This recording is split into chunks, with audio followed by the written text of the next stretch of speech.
Turner's Travels uniquely comes from Angola in June 2015.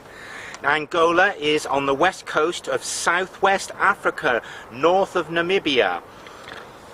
This is a country which came to the attention of my age group, people in their 50s, from the civil war in the 1990s that ended in 2002. Angola, UNITA rebels, that was the key phrase we used to hear on our television sets. And the legacy of the war in Angola was Princess Diana being filmed out here in a minefield promoting the abolition of these deadly, nasty weapons that go on killing after war's finished. Angola is known for its reserves of oil, gas and diamonds. It exports most of its oil because it cannot refine much of it itself, so it has to import the oil that it uses.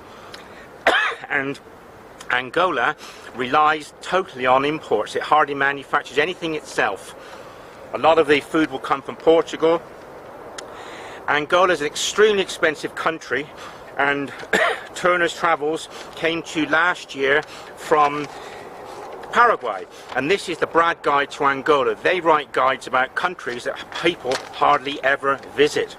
The bureaucracy adds to the expense of Angola because the ship containers are waiting for months in the harbour of Luanda, which was discovered in the 16th century, and bureaucracy adds to the expense of everybody's daily life. And the country's wealth from the oil is misappropriated. It's given and taken by people who have power in the country, and a lot of the wealth doesn't reach the ordinary poor people. And I'm experiencing life in expensive poverty. It all started when I arrived at the airport.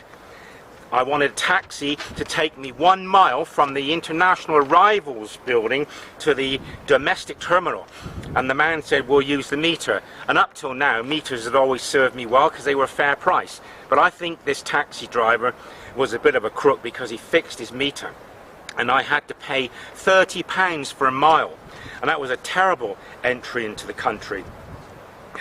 Luanda is the world's second most expensive capital. Now on to the GCSE theme of travel and tourism for children in year 10 and 11 at school. I'd like to tell you about the 4 stages of tourism. Imagine a bar chart, a bar graph with 4 columns, and stage 1 to stage 4, but stage 2 and 3 are the pinnacle, so you're on the rise in stage 1, and stage 4 you've really declined. Now Angola is definitely in stage 1. It doesn't have much to offer at all for tourists. The only tourism is done by people who work here and whose companies pay them a commensurate rate with the cost of living, so they will hire the cars or they will have a driver, and that's as far as tourism goes. There's no arrival here on a plane full of tourists like from London to Malta.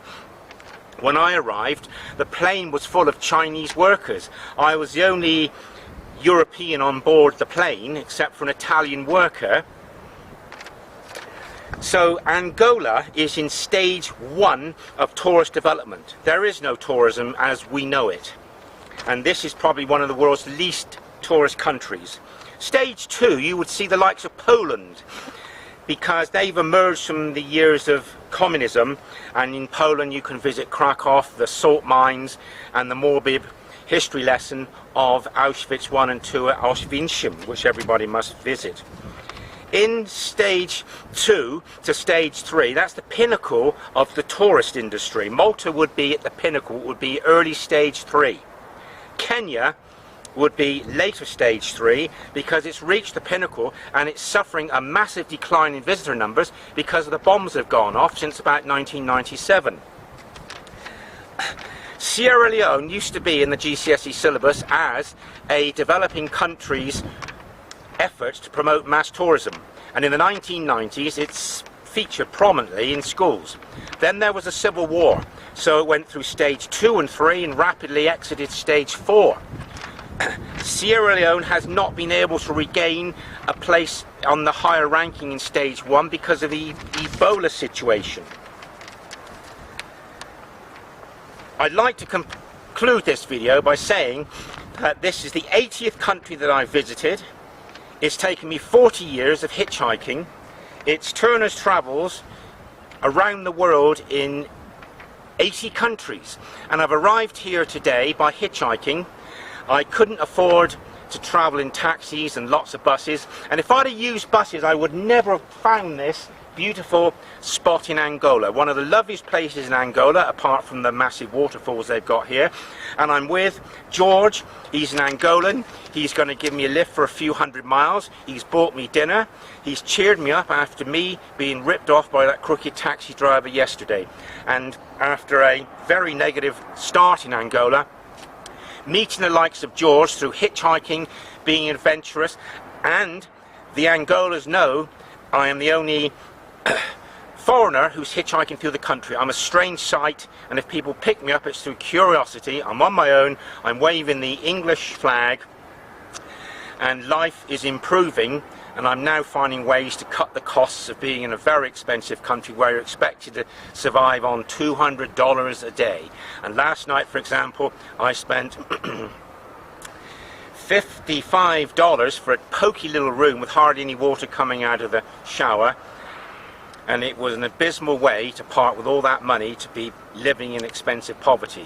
But that is what Turner's Travels is all about, from the very popular country of Malta to the lesser known country such as Angola. Turner's Travels says thank you for tuning in, and we'll do another video representing Sir Francis Drake's voyage on the west coast of Africa. Obrigado.